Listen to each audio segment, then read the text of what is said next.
night before my son's wedding, his fiancée looked me in the eye and said, "After tomorrow you're not part of this family." Swa didn't show up. The next morning the wedding didn't happen because, after tomorrow, you're not part of this family anymore. Those were the exact words my son's fiancée whispered to me the night before their wedding. I stayed home the next day, broken. But by noon, the wedding had completely fallen apart, and the reason why left everyone stunned. The night before my son's wedding, I thought I was about to step into the happiest chapter of his life, and maybe the most rewarding one of mine. After all, I had raised him alone for 27 years, through sacrifices no one but me would ever understand. I had given up promotions, skipped vacations, and learned to stretch every dollar until it nearly tore apart. Also, my boy, Daniel, could grow up never feeling the weight of what we'd lost when his father walked out. To me, his wedding was not just about him marrying the woman he loved, it was proof that I had done something right, that I had raised a good man despite all odds. At least, that's what I told myself. That evening, I stopped by the rehearsal dinner venue to deliver something I'd been working on for weeks, a scrapbook of Daniel's life. From his first steps to his high school graduation, from scraped knees to the day he got accepted into law school, I poured my entire heart into it, wanting his future wife, Jessica, to see just how much love and sacrifice had shaped the man she was about to marry. Jessica met me at the door. She was stunning, as always, perfect hair, perfect dress, perfect smile, but that night, her eyes were colder than I'd ever seen them. "Jessica," I said, holding out the scrapbook. "I made this for Daniel. I thought it might be nice for you two to flip through it together tonight." She didn't even glance at it. Instead, she leaned in close, her voice low enough that no one else could hear. "After tomorrow," she said, her lips curling into the faintest smirk, "you're not part of this family anymore." The words hit me like a fist to the stomach. I blinked, unsure I'd heard her correctly. "Excuse me, you heard me," she whispered. "You've done your part. You raised Daniel. Tomorrow he becomes my husband, my family, and you're just extra baggage. Don't embarrass yourself by clinging on." I stood frozen, clutching the scrapbook like it was the only thing keeping me upright. My throat burned, but no sound came out. She tilted her head, almost amused at my silence. "Honestly, I've tolerated you long enough. Daniel loves you, of course, but love makes people blind. I see you for what you really are, someone who doesn't belong in our future. So do us both a favor. Don't come tomorrow. Spare us all the drama." I should have said something. I should have defended myself. Instead, I felt the weight of years pressing down on me. Years of loneliness, of working double shifts, of pretending I wasn't exhausted just so Daniel wouldn't see how hard life was without his father. And now, this woman, the one who claimed to love him, was telling me I was disposable. She patted my arm like I was a child who needed comforting. "Go home, Mrs. Miller, sleep in. Tomorrow will be the best day of our lives, and we don't need you there to ruin it." I didn't remember leaving. I didn't remember driving home. What I do remember is sitting on the edge of my bed that night, staring at Daniel's scrapbook. My hands shook so badly, the pages nearly tore. Every picture was a memory of love, sacrifice, and perseverance. And yet tomorrow, I was supposed to pretend none of it mattered, that I didn't matter. Tears blurred my vision. But beneath the heartbreak, something else stirred. A cold, quiet anger. I whispered into the dark, "If I'm not part of this family after tomorrow, then tomorrow, I won't be there at all." And so, the next morning, I stayed home. I thought the wedding would go on without me. I thought Daniel would marry her, and I'd be left behind, erased from my own son's story. But by noon that day, the entire city knew. The wedding hadn't happened, and the reason why would change everything. I suppose to anyone looking in from the outside, I was just another overprotective mother who didn't want to let go. That's the label Jessica had carefully painted onto me over the years. But the truth? I never clung to Daniel. I held him up because no one else would. When Daniel's father walked out, he didn't just leave me, he left his son. I'll never forget that night. Daniel was only 7, clutching his toy dinosaur in one hand and asking me, "When is Dad coming home?" I had no answer, only tears I tried to hide behind forced smiles. From that day on, it was just the two of us. I became the breadwinner, the caretaker, the cheerleader, the disciplinarian. I worked double shifts at the hospital cafeteria, sometimes coming home so tired I fell asleep in my uniform. But every time Daniel brought home a gold star from school, every time he made me a crooked Mother's Day card, I knew it was worth it. He grew into a man who was kind, intelligent, and ambitious. He studied harder than anyone else I knew. He wanted to be a lawyer, not because of the money, but because he said, "Mom, I want to protect people who can't protect themselves, like you always protected me." That sentence alone carried me through 1,000 sleepless nights. So when he brought Jessica home for the first time 3 years ago, I truly wanted, to like her. She was gorgeous, confident, the kind of woman who seemed to light up every room. Daniel was smitten, and I wanted him to be happy. But underneath the charm, I noticed small cracks. She was polite to me in public, but when Daniel left the room, her tone shifted, sharp, dismissive. as though speaking to me was a chore. She never asked about my life, my work, or even Daniel's childhood stories. Instead, she'd steer conversations toward herself, her career in marketing, her glamorous friends, her future plans. I brushed it off at first. Maybe she was just nervous. Maybe she didn't know how to connect with me. But as time passed, the cracks grew wider. On Daniel's birthday last year, I baked his favorite cake, chocolate fudge with peanut butter frosting. It was our tradition since he was 10. When I brought it out, Jessica smiled sweetly and said, "Oh, how quaint. But Daniel's on a new diet now. I'll make sure he doesn't touch this." She took the knife out of my hand and set the cake aside, untouched. Daniel laughed it off, kissed my cheek, and said, "Thanks, Mom. You didn't have to." But I saw the flicker of guilt in his eyes. He knew I had stayed up half the night making that cake. Still, I swallowed my pride, because that's what mothers do. Every time Jessica dismissed me, every time she undermined me, I told myself it didn't matter. She loved Daniel, that was enough. Or so I tried to believe. The engagement should have been my chance to finally feel like I was gaining a daughter, not losing a son. Instead, it only widened the distance between us. Jessica took full control of the wedding planning. I wasn't asked to join a single dress fitting, not one cake tasting, not even the seating chart discussion. When I gently asked if I could help with anything, she gave me a tight smile and said, "Don't worry, Mrs. Miller. We've got it under control. You just show up looking nice, okay?" It stung. But I smiled, nodded, and bit my tongue. For Daniel's sake. Because that's what I always did. But the truth is, there were warning signs I should never have ignored. Like the way Jessica always seemed more interested in Daniel's potential salary than his dreams. The way she rolled her eyes when he mentioned pro bono work. The way she introduced him at parties, not as my fiancé Daniel, but as Daniel, the soon-to-be lawyer. Looking back now, I realized she didn't see my son as a man. She saw him as a trophy. And the night before the wedding, when she finally spat those venomous words into my face, every tiny warning sign I brushed off for years finally made sense. I wasn't losing my son to love. I was losing him to ambition, to greed, to someone who saw me, his mother, as a loose thread that needed cutting out of her perfect little picture. And I actually let her. At least until the next morning, when fate decided to intervene in a way none of us could have predicted. The morning of the wedding, I woke up before sunrise. For a moment, my body moved on autopilot, boiling water for coffee, laying out the pale blue dress I had bought months ago. The one Daniel once said, "Mom, that color looks beautiful on you." But then Jessica's words came back like a knife twisting in my gut. "After tomorrow, you're not part of this family anymore." I sat at the kitchen table, staring at the steam rising from my mug. My hands trembled, not from age, but from the weight of a decision I already knew I'd made. I wasn't going. For the first time in 27 years, I was choosing myself over Daniel. Maybe it was selfish. Maybe it was cowardly. But I couldn't bring myself to sit in that church pew, smiling politely while watching him vow his life to a woman who had already erased me from the picture. I placed the scrapbook back in its box and slid it under my bed. He wouldn't see it today.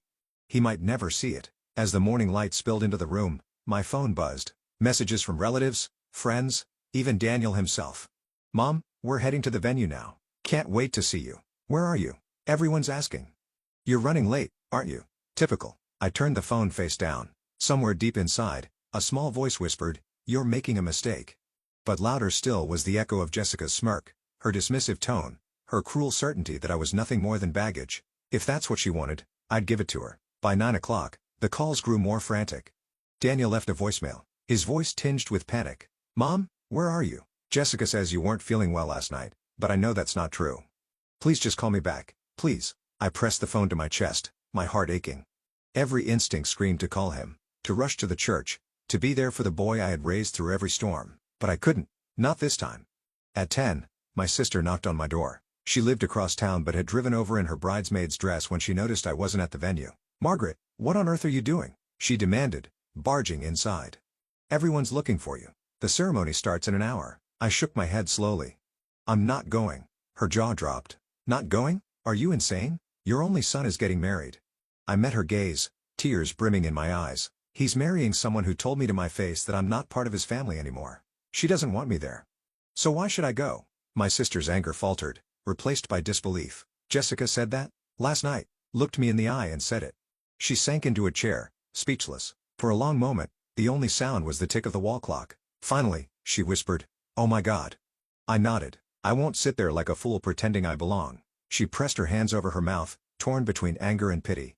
"But Margaret, if you don't go, people will blame you. They'll say you abandoned your son on his wedding day." I let out a bitter laugh. "Then let them.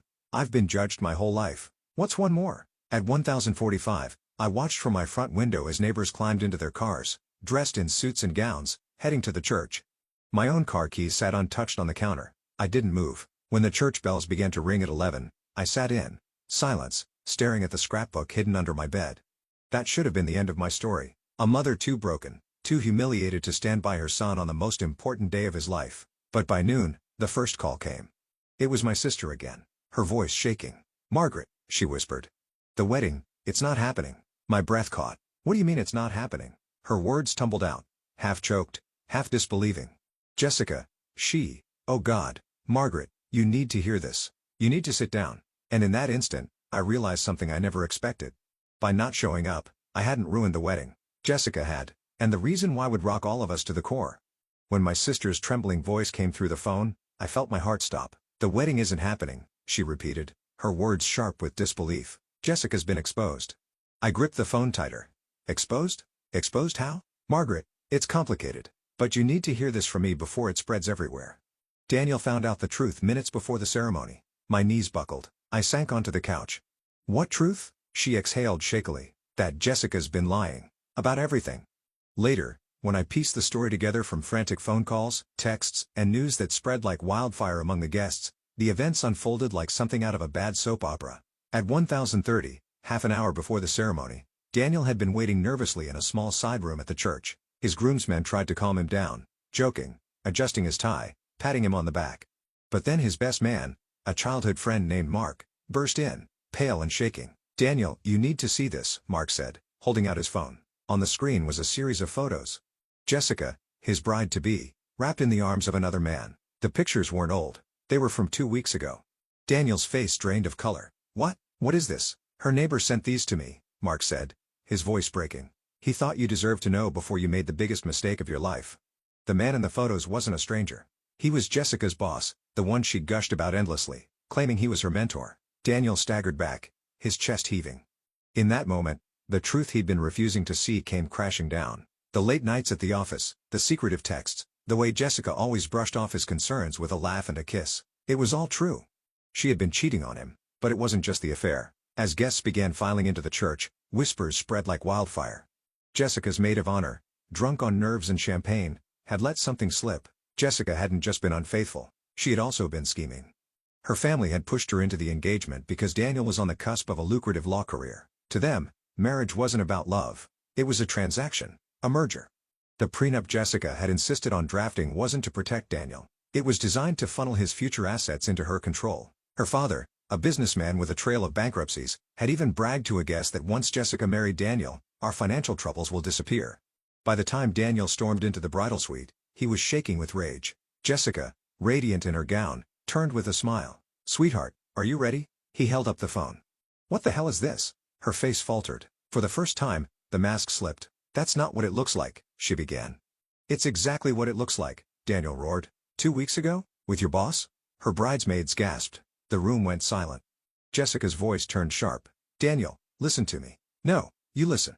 His voice broke. "You told my mother she wasn't part of this family. You tried to cut out the one person who's always been there for me. And all this time, you were lying to my face." Jessica's cheeks flushed red with fury. "Your mother? Is that what this is about? She's been poisoning you against me from the start. She's jealous, Daniel. She doesn't want to let go." But the words fell flat. Because in that moment, Daniel realized the truth. I hadn't needed to poison him against her. She had poisoned herself. By 1115, the church was in chaos. Guests whispered, gasped, checked their phones as the news rippled through the pews. The pastor tried to restore order. But Daniel walked down the aisle, not with a bride, but with a grim announcement. "There will be no wedding today," he said, his voice shaking but firm. "Jessica has betrayed my trust. This ceremony is cancelled." Gasps filled the church. Jessica's parents rose in protest, her mother screeching, "Don't you dare humiliate our daughter like this." But Daniel didn't flinch. She humiliated herself. Jessica, furious, chased after him, screaming about lies and misunderstandings. But the pictures didn't lie. Neither did the whispers of her ulterior motives. By noon, the guests were filing out in stunned silence. Some shook their heads, some muttered about wasted money and ruined plans.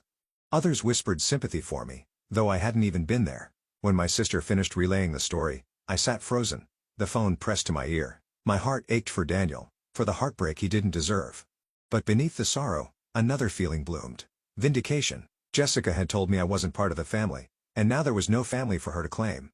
I whispered into the phone, almost to myself, she wanted me gone, but she's the one who's gone now. That should have been the end of Jessica's story.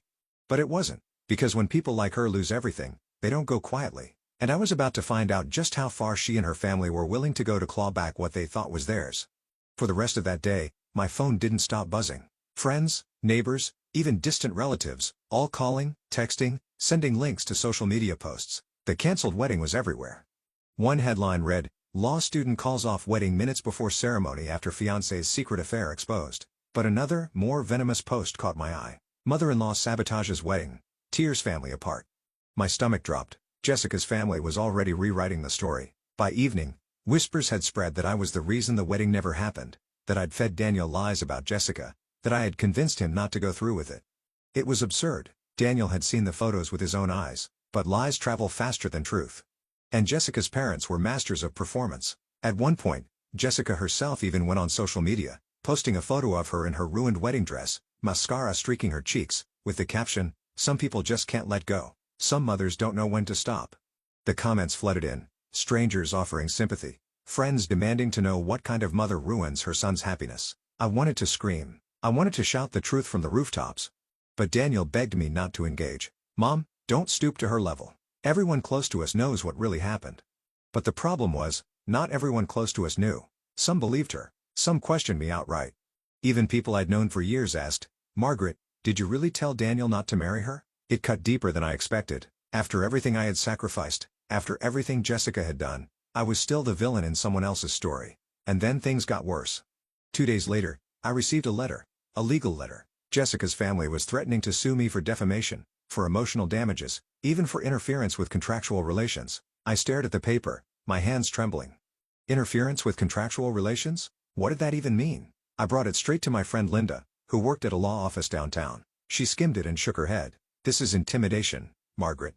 They're trying to scare you. Interference with contractual relations is just a fancy way of saying you ruined their financial plan, which, by the way, isn't even a legal argument in this case." "Financial plan?" I echoed. Linda set the papers down. "Margaret, didn't you know? Jessica's family is bankrupt. Her father lost millions in failed investments. They needed her marriage to Daniel to stabilize their finances. That prenup? It was written to protect them, not Daniel. If he'd signed it, half of everything he earned for the next 10 years would have been siphoned into their accounts." My blood ran cold. So it had never been about love, not even for a second. It was about money, control, security.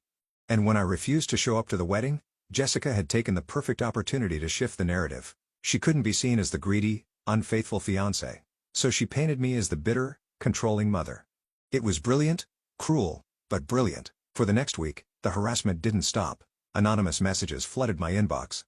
"Monster, jealous old hag, you ruined your son's life."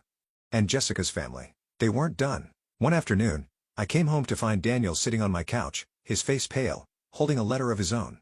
"They're threatening me too, Mom," he said quietly. "Jessica's father says if I don't publicly clear her name, he'll drag you into court, he'll ruin you financially." I sank into the chair across from him, my heart pounding. "What did you say?" Daniel's jaw tightened. "I told him to go to hell." But I could see the worry in his eyes. He was out of law school with student loans and a future just beginning. A lawsuit, even a frivolous one, could drain him before his career even started. "Mom," he whispered, "I don't know how much more of this I can take. They're relentless." I reached across the table and took his hand. For years, I had carried him through storms. Now he was trying to shield me. But this wasn't a storm we could weather with silence. No, this was war. That night, as I lay awake staring at the ceiling, I remembered something Jessica had said during one of her smug little tirades months earlier. "You don't understand, Mrs. Miller. In this world, perception is everything. People believe what they see." She was right. People believed her because she played the part well. Beautiful, heartbroken, the victim of a cruel mother-in-law. If perception was her weapon, then I would have to fight back with truth. Not quietly, not politely, but publicly. And I had just the ammunition I needed because Jessica's betrayal wasn't just emotional. It was criminal. And once I exposed her family's financial schemes, no amount of crocodile tears would save her. I didn't know it yet, but the next chapter of this battle wouldn't be fought in whispers or gossip. It would be fought in the courtroom. And this time, I wouldn't be silent. For weeks, Jessica's smear campaign continued. Her family pushed their narrative at every turn. I was the bitter mother who couldn't let go. The woman who ruined her son's happiness out of jealousy. It might have worked, if not for one thing. The truth has a way of clawing its way to the surface. I spent days collecting everything I could. Old emails, screenshots Daniel had saved, copies of the prenup Jessica's father had drafted, laced with clauses so predatory it looked more like a business acquisition than a marriage agreement. Linda, my friend at the law office, connected me with a financial investigator. Within a week, we uncovered exactly what Jessica's family had been hiding: a string of bankruptcies, debts, and lawsuits stretching back nearly a decade. They hadn't wanted Jessica to marry Daniel for love. They had wanted his career, his salary, his future. And the prenup? It was their golden ticket. Armed with this, I knew what I had to do. 2 weeks later, Jessica's family hosted a damage control dinner at a fancy hotel downtown. They invited Daniel, claiming it was to talk things over. He begged me not to come. He didn't want me ambushed, but I knew if I didn't face them, they'd never stop. So I walked into that hotel ballroom wearing the pale blue dress I had bought for the wedding, the dress I never got to wear. Jessica's parents sat at the head of the table, Jessica beside them in a sleek black dress, her smile sharp as a blade. "Well," her father said smoothly, "look who decided to join us. Mrs. Miller, we were just discussing how to resolve this unfortunate misunderstanding." "Misunderstanding?" I repeated, my voice steady. "You mean the affair or the fraud?" Jessica's smile faltered. "You're still clinging to lies," I said, a thick folder on the table. "Then maybe you can explain these. Financial records, bankruptcy filings, and this, your prenup. Clause 14, subsection 3. In the event of divorce within the first 5 years, 75% of Daniel Miller's income shall be transferred into accounts held jointly by Jessica Hayes and her father, Richard Hayes." Gasps rippled around the table. Even Daniel, who had skimmed the document but never studied it in detail, turned pale. "You were planning to gut him," I said coldly. "You wanted his future earnings to bail out your family's failures." Jessica's father's face flushed crimson. "You have no right to." "I have every right. I cut him off, because you dragged my name through the mud. You painted me as a jealous, bitter woman. But now, everyone will see the truth. You weren't marrying Daniel into your family. You were marrying his bank account." Jessica's eyes narrowed into slits. "You wouldn't dare make this public." I leaned forward, my voice low but razor sharp. "Watch me." The confrontation spiraled into chaos. Jessica tried to insist the photos of her affair were fake. Her father threatened lawsuits. Her mother cried about family unity, but Daniel didn't flinch this time. He stood up, his voice trembling but firm. "You lied to me. You lied about loving me, about wanting a life together. All you wanted was money." Jessica reached for his hand, her voice suddenly soft, pleading. "Daniel, please. I made mistakes, yes, but it was you I wanted. You, not your money." But he shook his head. "If that were true, you wouldn't have tried to erase my mother. You wouldn't have told her she wasn't part of my family." The room went silent. Jessica froze, realizing her words had come back to haunt her. Her mask cracked completely, desperation spilling through. "She's turning you against me." "No," Daniel said, his voice breaking. "You did that all on your own." That night, I thought the confrontation would end with shouting, with threats, with broken promises. But instead, it ended with Daniel walking out of that hotel, my arm linked through his. Jessica followed, shouting after him, begging, sobbing, swearing it wasn't what it looked like. But for the first time, he didn't look back. By the time we reached the parking lot, Daniel stopped and turned to me. His eyes were red, his face pale, but there was a new strength in his voice. "Mom," he whispered, "I should have listened to you." I pulled him into my arms, holding him like I had when he was a child. "You see it now," I whispered. "That's all that matters." But as we drove away, Jessica's words echoed in my mind. "You wouldn't dare make this public." She was wrong. Because if she wanted a war of perception, then perception she would get. And when the truth came out, her carefully crafted facade would crumble beyond repair. In the days after the hotel confrontation, Jessica and her family tried everything. Threats, pleas, promises. Her father sent Daniel emails filled with legal jargon, insisting he was within his rights to pursue damages. Her mother left tearful voicemails, begging Daniel to be reasonable. Jessica herself oscillated between rage and desperation. One moment swearing she'd ruin us, the next whispering that she still loved him. But it was too late. Because this time, the truth wasn't confined to whispers in a ballroom. This time, I made sure everyone knew. With Linda's help, I passed the prenup documents and financial records to a journalist who specialized in exposing financial scams. Within a week, the article went live. "Behind the Canceled Wedding, the Hayes family's financial schemes uncovered." The piece was damning. It detailed the bankruptcies, the predatory prenup, even hinted at the affair that sparked the wedding day collapse. For the first time, the world saw the story not from Jessica's tear-streaked Instagram posts, but from the perspective of cold, hard evidence. And suddenly, the tide turned. Comments flooded in, not against me, but against Jessica. So she wanted his paycheck, not his heart. That poor mother-in-law. Can you imagine being told you're not family after raising your son alone? Jessica's a gold digger, Plain and simple. The sympathy that had once been denied me poured in like sunlight breaking through storm clouds. Daniel, though heartbroken, found strength in the truth. He threw himself into his new job at a law firm, determined to build a future on his own terms. And for the first time in months, he started to smile again. Not the forced, nervous smile he'd worn with Jessica, but the real one. One night, as we sat on the porch drinking tea, he reached over and squeezed my hand. "Mom," he said softly, "I don't know how you stayed so strong. She nearly broke me."